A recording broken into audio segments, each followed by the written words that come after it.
Hello दोस्तों, कैसे आप लोग? उम्मीद करते हैं अच्छे होंगे। दोस्तों, इस वीडियो में सामान्य अध्ययन प्रैक्टिस सेट पेपर देखने वाले हैं।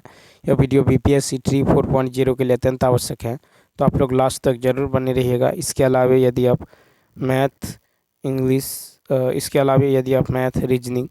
मैथ रीजनिंग लैंग्वेज पेपर और साइंस प्रैक्टिस सेट पेपर देखना चाहते हैं तो आप प्लेलिस्ट के जरिए देख सकते हैं। ठीक है, तो चलिए शुरू करते हैं। देखिए, इसमें टोटल क्वेश्चन आपको 40 देखने को मिलेगा, जिसमें रीजनिंग,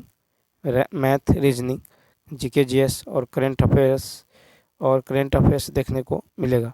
तो चलिए शुरू करते हैं। शुरू करने से पहले यदि आप नए हैं तो चैनल को सब्सक्राइब कर लीजिए, बेल आइकन को प्रेस कर दीजिए और एक बार वीडियो को शेयर कर दीजिए। फर्स्ट है कि कैलाश पर्वत श्रेणी निम्न में कहाँ स्थित है?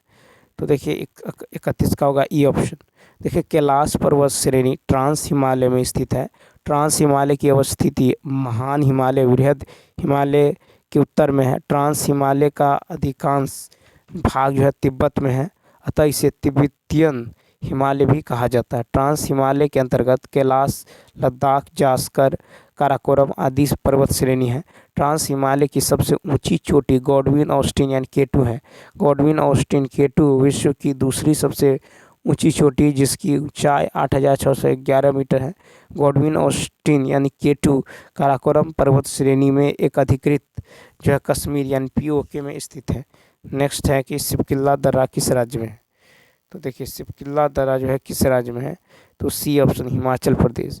तो देखिए, सिपकिल्ला दर्रा जो है ये हिमाचल प्रदेश में स्थित है। सिपकिल्ला दर्रा बृहद हिमालय में स्थित है। ठीक, उसके बाद देखिए कि सिपकिल्ला दर्रा जो है शिमला, तिब्बत यानी भारत चीन के बीच मार्ग बनाता है, और रोहतांग दर्रा भी हिमाचल प्रदेश में स्थित है। फिर जस्ता के उत्पादन एवं भंडार में सबसे प्रमुख राज्य कौन है? तो ए ऑप्शन, राजस्थान। तो भारत में राजस्थान जस्ता के उत्पादन एवं भंडार दोनों दृष्टि से सबसे प्रमुख राज्य है। राजस्थान का जावर, उदयपुर, अलवर, जासमंद, चित्तौड़ आदि प्रमुख जो है जस्ता उत्पादक क्षेत्र है। राजस्थान के अतिरिक्त तमिलनाडु एवं जम्मू कश्मीर भी जस्ता की उपस्थिति है। नेक्स्ट फिर है कि जैतपुर नाभिकीय ऊर्जा केंद्र किस राज्य में है? तो सी ऑप्शन, महाराष्ट्र। जैतपुर नाभिकीय ऊर्जा केंद्र जो है ये महाराष्ट्र में है। तमिलनाडु में प्रमुख नाभिकीय ऊर्जा केंद्र जो है कुडनकुलम तथा कलपक्कम है। उसके बाद है काकरापाड़ नाभिकीय ऊर्जा केंद्र, यह गुजरात में है। और केगा नाभिकीय ऊर्जा केंद्र कर्नाटक में स्थित है। नरौरा नाभिकीय ऊर्जा केंद्र उत्तर प्रदेश में है। और रावत भाटा नाभिकीय ऊर्जा केंद्र राजस्थान में है। फिर तारापुर नाभिकीय ऊर्जा केंद्र ये जो है महाराष्ट्र में है। फिर है कि मोरमुगांव बंदरगाह कहाँ है? तो देखिए 35 का सी ऑप्शन, गोवा। मोरमुगांव बंदरगाह जो है ये गोवा तट पर है। मोरमुगांव बंदरगाह जो है जुआरी नदी के मुहाने पर है। मोरमुगांव बंदरगाह कोंकण तट पर है। और मोरमुगांव बंदरगाह प्राकृतिक बंदरगाह है। मोरमुगांव बंदरगाह 1885 से शुरू हुआ था, जिसे स्वतंत्रता के बाद और सुधार किया गया। भारत के पश्चिमी तट के प्रमुख बंदरगाह कांडला बंदरगाह गुजरात, मुंबई बंदरगाह महाराष्ट्र, नहावा शेवा ये जवाहरलाल नेहरू बंदरगाह महाराष्ट्र। फिर है मोरमुगांव गोवा, न्यू मंगलौर कर्नाटक और कोच्चि केरल। नेक्स्ट फिर है कि राष्ट्रीय जलमार्ग अधिनियम किस वर्ष का है? B option, 2016। तो राष्ट्रीय जलमार्ग अधिनियम वर्ष 2016 का है। देश के अंदर जो जलमार्ग परिवहन को बढ़ाने के उद्देश्य से राष्ट्रीय जलमार्ग अधिनियम 2016 जो अधिनियमित किया गया है। और वर्तमान में देश में कुल 111 राष्ट्रीय जलमार्ग। ठीक है, उसके बाद यदि बात करें तो देखिए, राष्ट्रीय जलमार्ग संख्या 2 की घोषणा 1988 में ब्रह्मपुत्र नदी में धुबरी से सादिया तक असम में हुई है। ठीक है, राष्ट्रीय जलमार्ग संख्या 3 की घोषणा 1993 में हुई थी। ठीक है, नेक्स्ट क्वेश्चन देखिए, क्वेश्चन नंबर जो है 37। क्वेश्चन नंबर 37 की यदि बात करें तो कहता नीचे दिए गए बांध एवं नदी को सम्मिलित करें। तो 37 का हो जाएगा आपको ए ऑप्शन। ठीक है। 37 का क्या होगा, ए ऑप्शन हो जाएगा। सरदार सरोवर बांध, ये नर्मदा नदी में है। सरदार सरोवर बांध ये नर्मदा नदी। उसके बाद देखिए सरदार सरोवर बांध जो है बराकर नदी। सरदार सरोवर बांध जो है देखिए, तो यहाँ पे हो जाएगा 1 का 3 हो जाएगा, यानी सरदार सरोवर बांध नर्मदा नदी। उस पर तिलैया बांध, बी का होगा 4। तिलैया बांध जो है बराकर नदी, ठीक है, बराकर नदी। उसके बाद गांधी सागर बांध, ये जो है चंबल नदी पर गांधी सागर बांध। और नागार्जुन सागर बांध तो ये है कृष्णा नदी पे। नागार्जुन सागर बांध जो है ये कृष्णा नदी, तो यहाँ पे हो जाएगा फर्स्ट, ठीक है। तो सरदार सरोवर बांध, ठीक है। अब देखिए यहाँ पे कि सरदार सरोवर बांध जो है नर्मदा नदी पर गुजरात में स्थित है। फिर तिलैया बांध जो है बराकर नदी पर झारखंड में स्थित है। गांधी सागर बांध चंबल नदी पर मध्य प्रदेश में स्थित है। नागार्जुन सागर बांध जो है कृष्णा नदी पर आंध्र प्रदेश के तमिलनाडु और तेलंगाना के जो है नलगोंडा जिला के समीप क्षेत्र में फैला हुआ है। 38 नंबर है कि छोटा नागपुर पठार का विस्तार किन राज्यों में है। 38 का ए, तो छोटा नागपुर पठार का विस्तार झारखंड, बिहार, छत्तीसगढ़, उड़ीसा एवं पश्चिम बंगाल राज्यों में है। छोटा नागपुर पठार का विस्तार मुख्य रूप से झारखंड में है। झारखंड के अतिरिक्त छोटा नागपुर पठार के हिस्सों की उपस्थिति दक्षिणी बिहार, उत्तरी छत्तीसगढ़ और पश्चिम बंगाल के जो पुरुलिया जिला तथा उड़ीसा के उत्तरी भाग में। छोटा नागपुर पठार मुख्य तीन हिस्से हैं, राजमहल पहाड़ी, हजारीबाग का पठार और रांची का पठार। राजमहल पठारी छोटा नागपुर पठार के उत्तर पूर्व का हिस्सा है। हजारीबाग का जो पठार है ये छोटा नागपुर पठार का उत्तरी भाग है। रांची का पठार जो है छोटा नागपुर पठार का जो है दक्षिणी भाग है। दामोदर नदी रांची के पठार को हजारीबाग पठार के से अलग करती है। दामोदर नदी छोटा नागपुर पठार की सबसे बड़ी नदी है। दामोदर नदी बेसिन जो है कोयला भंडार की दृष्टि से भारत का सबसे महत्वपूर्ण क्षेत्र है। 39 कहता झारखंड के निम्नलिखित कौन जिला जो है समूह बिहार के साथ सीमा साझा करता है, सीमा जो है बनाता है। तो 39 का होगा डी ऑप्शन। तो देखिए यहाँ पे जो हो जाएगा बिहार की सीमा से झारखंड के 10 जिले मिलते हैं। बिहार की सीमा पर झारखंड के 10 जिले पश्चिम से पूर्व बढ़ने के क्रम में है। गढ़वा, पलामू, चतरा, हजारीबाग, कोडरमा, गिरिडीह, देवघर, दुमका, गोंडा एवं साहेबगंज। झारखंड की सीमा से बिहार के 8 जिले मिलते हैं। झारखंड की सीमा पर बिहार के 8 जिले पश्चिम से पूर्व बढ़ने पर है। रोहतास, औरंगाबाद, गया, नवादा, जमुई, बांका, भागलपुर और कटिहार। नेक्स्ट 40 नंबर है कि समुद्र मार्ग से अंग्रेजों का सर्वप्रथम आगमन भारत के किस बंदरगाह पर हुआ था। तो सी ऑप्शन सूरत बंदरगाह, ठीक है। तो समुद्री मार्ग से अंग्रेजों का सर्वप्रथम आगमन भारत के सूरत बंदरगाह से हुआ था। भारत में समुद्री मार्ग से अंग्रेजों का प्रथम बार आगमन जो है ये अगस्त 1608 ईस्वी में हुआ था। 1608 में भारत भेजे गए अंग्रेजों के दल का नेतृत्व कैप्टन हॉकिंस ने किया था। कैप्टन हॉकिंस ब्रिटिश शासक जेम्स प्रथम के राजदूत के रूप में अप्रैल 1916 में जहांगीर के दरबार में पहुंचा। कैप्टन हॉकिंस अंग्रेजी, फारसी एवं तुर्की का ज्ञात था। फिर मुगल शासक जहांगीर कैप्टन हॉकिंस से प्रभावित हुआ था। भारत में अंग्रेजों की पहली फैक्ट्री सूरत में जो है खुली थी। नेक्स्ट फिर है कि प्रथम कर्नाटक युद्ध की समाप्ति किस संधि से हुई थी। तो 41 का होगा ई ऑप्शन।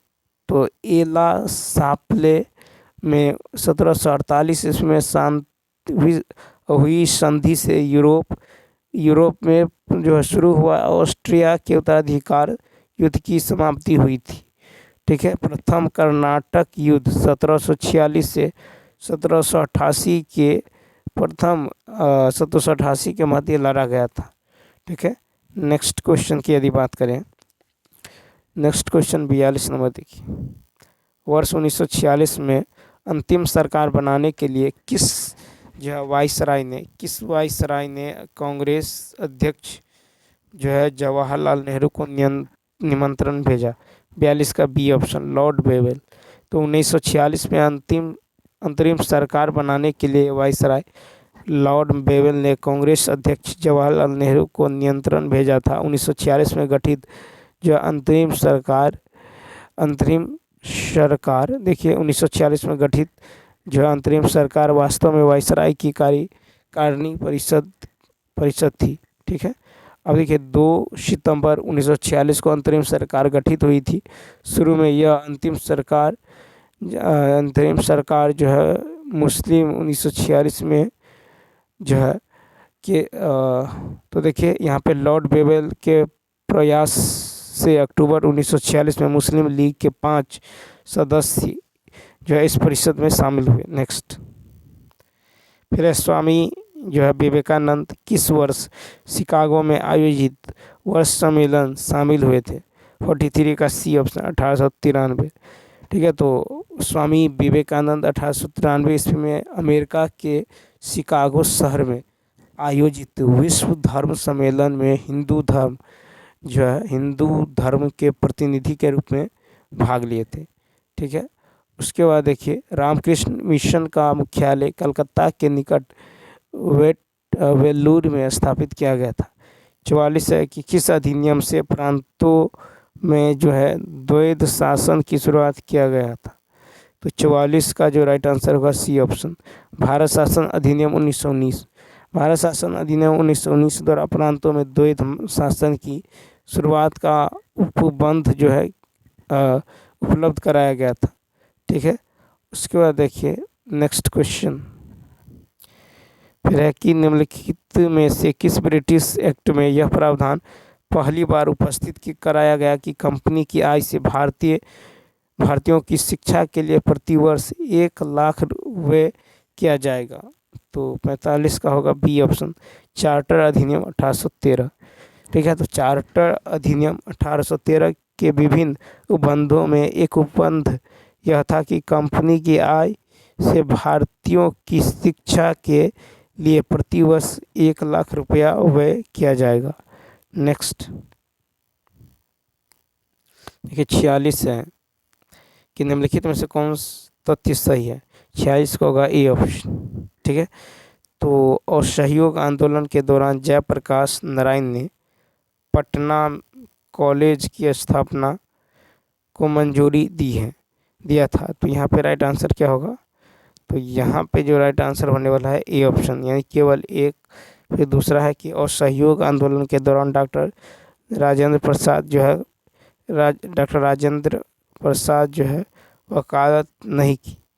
ठीक, तो दूसरा हो गया। तीसरा है कि बिहार के प्रथम एडवोकेट जनरल बलदेव सहाय ने भारत छोड़ो आंदोलन के नारे कितने जो है इस पद से इस्तीफा दे दिया? 46 का होगा ए ऑप्शन, 46 का ए ऑप्शन 1, 2, 3।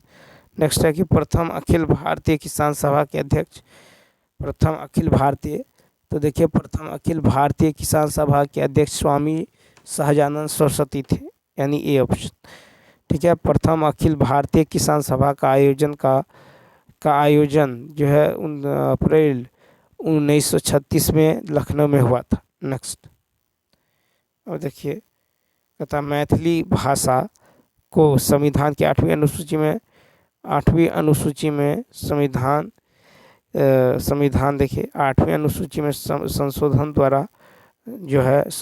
द्वारा शामिल किया गया है। 48 का जो राइट आंसर होगा ये होगा बी ऑप्शन, मुंबई।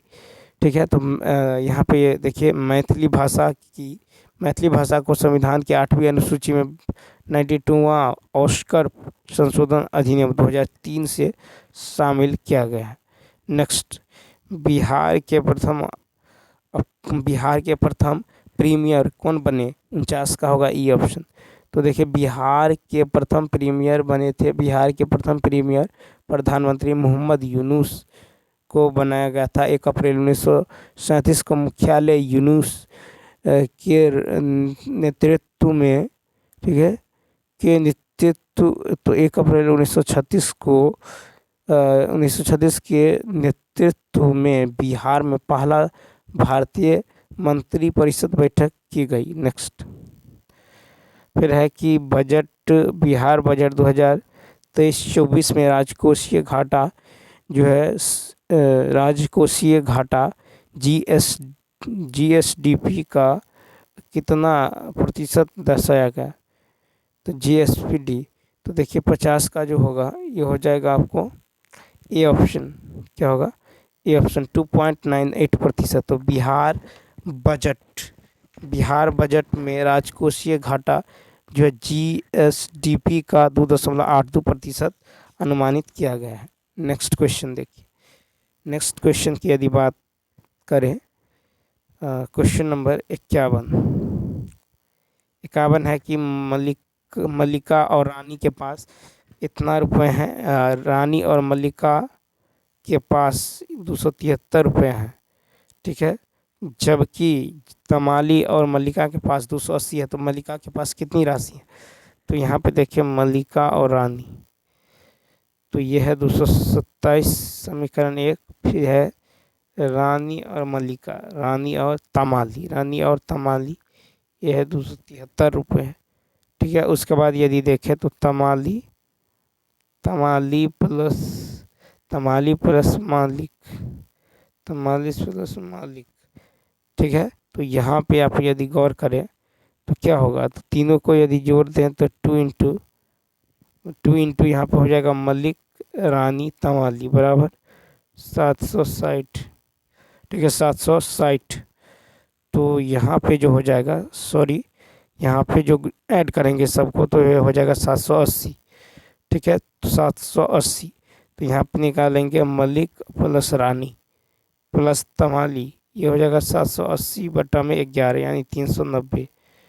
अब 1 और 4 देखिए, समीकरण 1 और 4 से यहाँ देखें तो मल्लिका का निकल जाएगा 117, ठीक है 117। नेक्स्ट फिर है इसका जो हम मौसम निकालना है, तो ये 54 और ये हो जाएगा 17 तिया 51 यानी 59/17, ठीक है। ये हो जाएगा 12/17 और ये हो जाएगा आपको, ये हो जाएगा 6/17, ठीक है 6/17।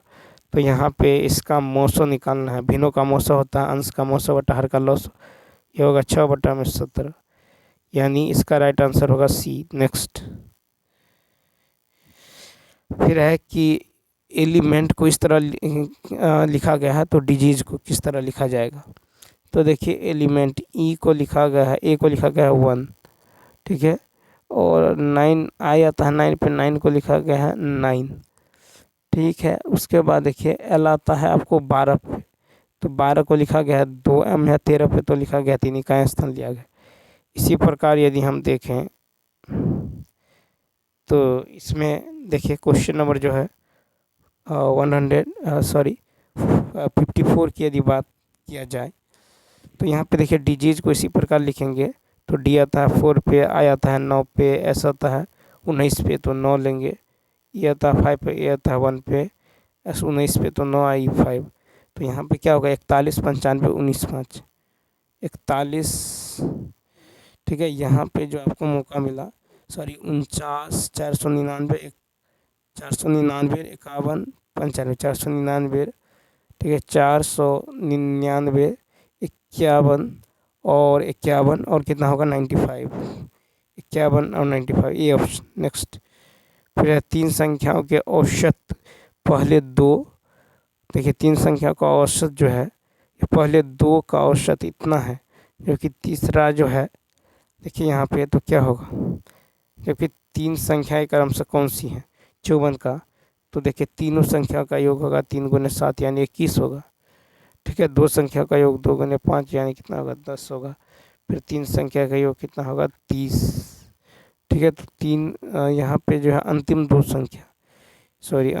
संख्या का क्या होगा तो 8 होगा, ठीक है। अंतिम 2 संख्या तो यहाँ पे हो जाएगा कितना, अंतिम 2 संख्या की यदि बात करें तो यहाँ हो जाएगा 8, ठीक है। सॉरी यहाँ पे हम लेंगे, यहाँ पे दे दिया गया आपको 3 संख्या का योग तो 7 21, ठीक है 7 21, और पहले दो संख्या का योग 2 पंचे 10, और अंतिम दो संख्या का योग 2 गुने 18 यानी 16। ठीक है, तो बीच की संख्या क्या होगा, 10 प्लस 16 माइनस 21 यानी 26 माइनस 2 यानी कितना होगा, 26 माइनस 2 यानी 26। ठीक है, तो 26 माइनस 2 की यदि बात करें, 2 अट्ठे 16, ठीक है 2 अट्ठे कितना हो जाएगा यहाँ पे, सॉरी 2 अट्ठे हो जाएगा 16। ठीक है, अब देखिए बीच की संख्या होगा 10 प्लस 10 माइनस 21, 10 प्लस 10 माइनस 21 यानी 5।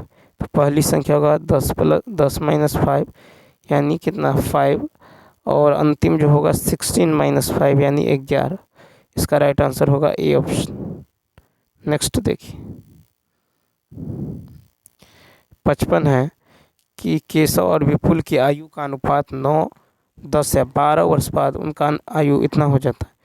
तो अभी है वर्तमान इतना, 12 वर्ष बाद ये हो जाता है 13 और 14। तो कहता है केशव की वर्तमान आयु, केशव ये है, तो देखिए केशव की वर्तमान आयु इन दोनों में यदि हम अब देखिए तो केशव की, अब देखिए इन दोनों में अंतर कितना कितना का है, तो 9 और 13 में 4 का, 10 और 12 में 2 का अंतर समान करेंगे। 10 में से 9 गया 1, 2 12 में से 13 गया 1।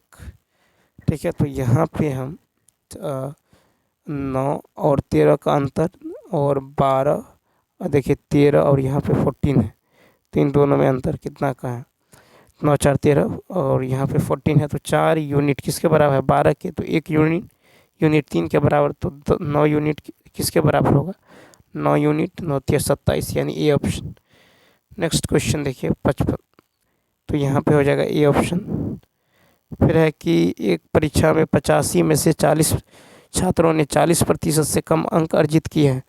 ठीक है, किए गए, अब कह रहा है कि 50 से कम अंक अर्जित किए हैं, 50 से कम अंक प्राप्त करने वाले छात्रों की संख्या या 50 से अधिक अंक जो उससे अधिक अंक प्राप्त करने वाले छात्रों की संख्या का अनुपात। तो यहाँ पर यदि हम देखें तो देखिए क्वेश्चन नंबर, तो कुल छात्र कितना है 85, 50% कम अंक प्राप्त करने वाले छात्रों की संख्या कितना है 40, और 50 से अधिक अंक प्राप्त करने वालों छात्रों की संख्या है आपको 45। ठीक है 45, तो यहाँ पे जो हो जाएगा आपको तो देखिए यहाँ पे जो है 50% से कम अंक प्राप्त करने वाले हैं 50% या उससे अधिक अंक प्राप्त करने वाले हैं 45। तो अभिष्ट अनुपात होगा 40 और 45 यानी 8 और 9, 8 और 9 सी ऑप्शन। फिर है निम्नलिखित पैटर्न यानी क्वेश्चन मार्क की जगह क्या आएगा, तो यहाँ पे देखिए क्वेश्चन मार्क की जगह, तो यहाँ पे है 3 का स्क्वायर माइनस का 4, 3 का स्क्वायर यानी कितना होगा 5 होगा। इसी प्रकार देखिए 5 का स्क्वायर 25 माइनस, ठीक है, इसके बाद 6 का स्क्वायर ले, यदि 6 का स्क्वायर माइनस 4 तो कितना होगा 32। ठीक है, 6 का स्क्वायर 36 माइनस 4 कितना होगा 32, फिर 8 का स्क्वायर माइनस 4 तो 64 माइनस 4 60। ठीक है 60 होगा। यहाँ पे क्या करेंगे तो 4 गुने 2 करेंगे, 4 गुने 2 यानी कितना होगा, तो यहाँ पे यदि हम देखें तो गुना 4 माइनस 2 करेंगे, गुने 4 माइनस 2, गुने 4 माइनस 2 यदि यहाँ पे करिएगा तो 32 चौका कितना होगा, 32 चौका यदि देखें तो 32 गुने 4 दूनी 8, ठीक है 4 तिया 12 माइनस 2 यानी 100। ठीक है 100 कितना हो गया 26। नेक्स्ट क्वेश्चन देखिए, फिर है कि 8 का स्क्वायर माइनस 4 यानी 64।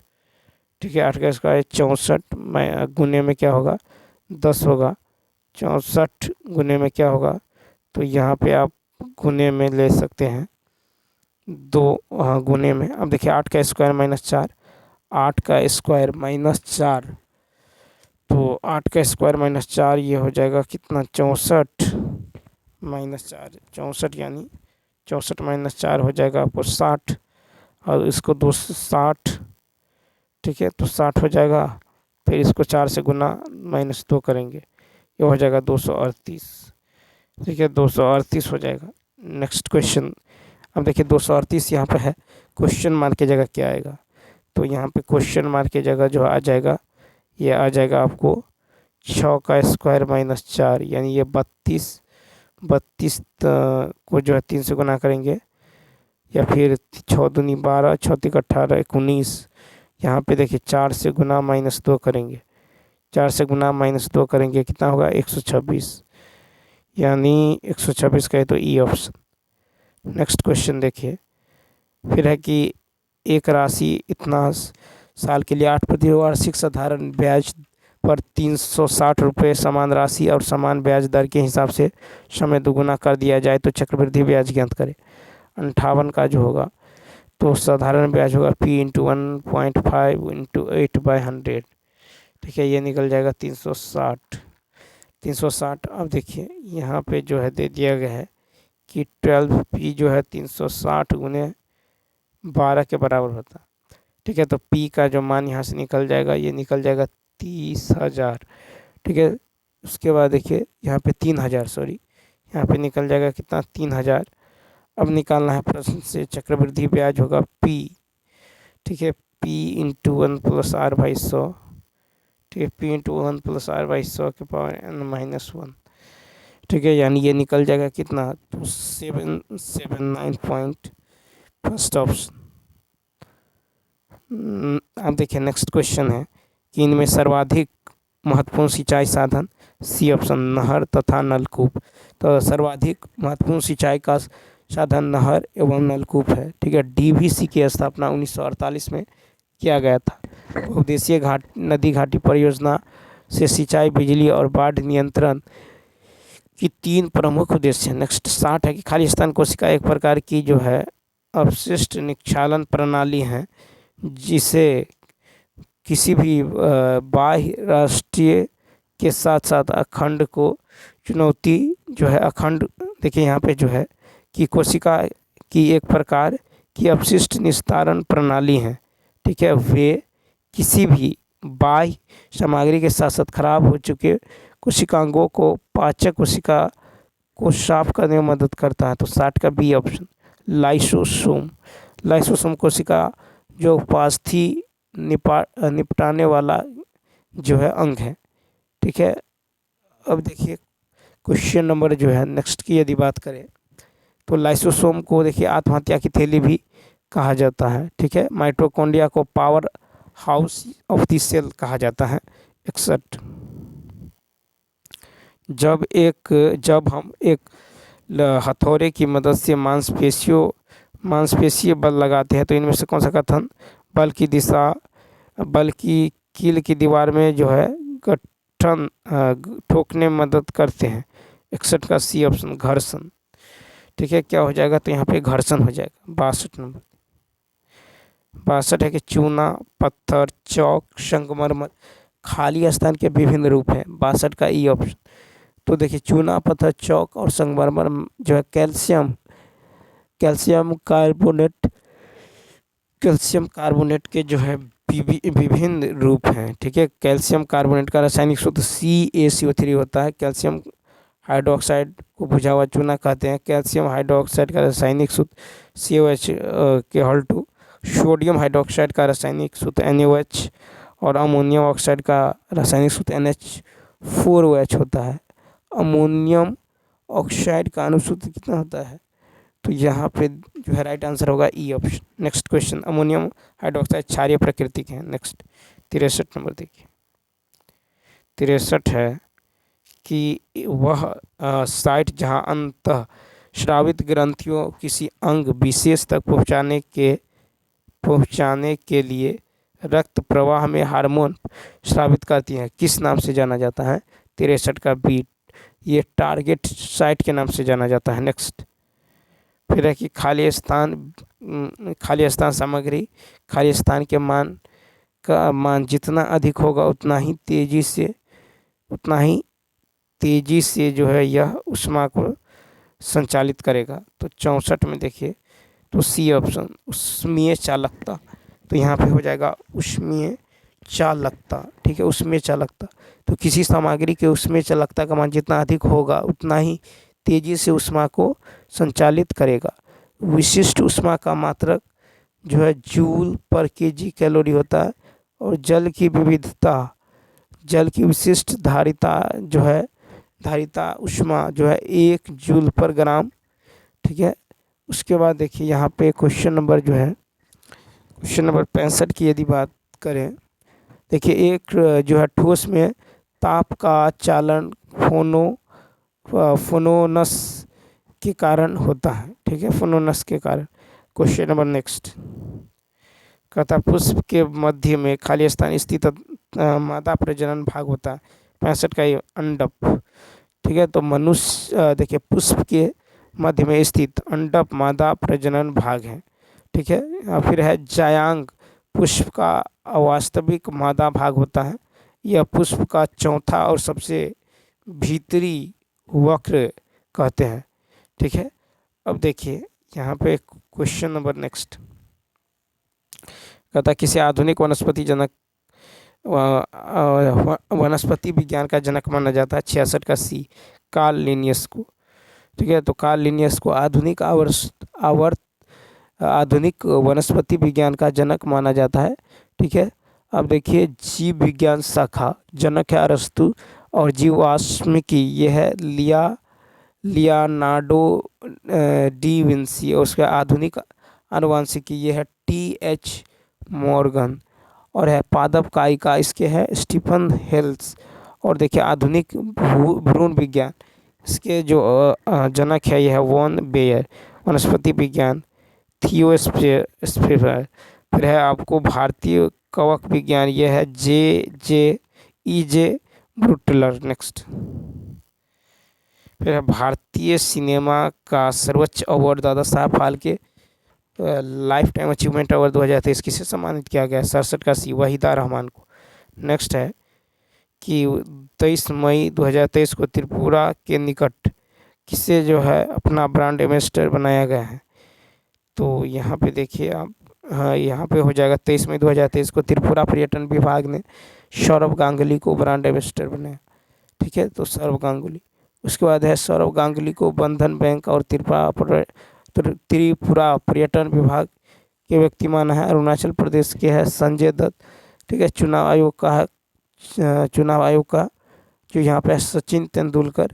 ठीक है, और यूनिसेफ इंडिया ये Ayushmann Khurrana. Next question number देखिए 69 है कि मई 2023 में भारत सरकार ने किस देश में सितवे बंदरगाह के संचालन में अधिकार प्राप्त किया है? तो 69 का होगा सी ऑप्शन, म्यांमार। ठीक है, तो 2023 में भारत सरकार ने म्यांमार में सितवे बंदरगाह के संचालन का अधिकार प्राप्त किया है। सिंत्रोकानी और डोवेनर मात्रक। ठीक है, तो यहाँ पे जो हो जाएगा देखिए सी ऑप्शन क्या होगा यहाँ पे राइट। नेक्स्ट क्वेश्चन देखिए 70 है कि 29 सितंबर को मनाया गया विश्व हृदय दिवस 2023 का थीम क्या था? तो 70 का होगा A option, use heart no heart. ठीक है, यूज हार्ट। तो याद रखना 29 सितंबर को मनाया गया हृदय दिवस 2023 का थीम था यूज हार्ट नो हार्ट, अर्थात हृदय का उपयोग करें और जो है हृदय को जाने। तो चलिए दोस्तों इस वीडियो में इतना ही। यदि यह वीडियो अच्छा लगा हो तो लाइक शेयर और सब्सक्राइब करना न भूलें। मिलते हैं नेक्स्ट वीडियो में। Thanks for watching.